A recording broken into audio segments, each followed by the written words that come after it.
Hey, I'm Nick from Mowing Skis, working in the factory, making these guys. And here we have the Night Train. It's unchanged from last year. It's the same one you know and love.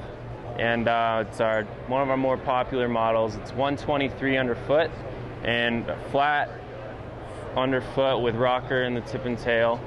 So it's oriented for those skiers looking to really play around in the powder. And it has the stiffness so you can really charge if you want.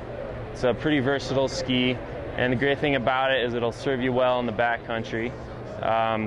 It'll be a really fun, playful ski for you if you can get it up there. Many people ski this ski in almost every condition.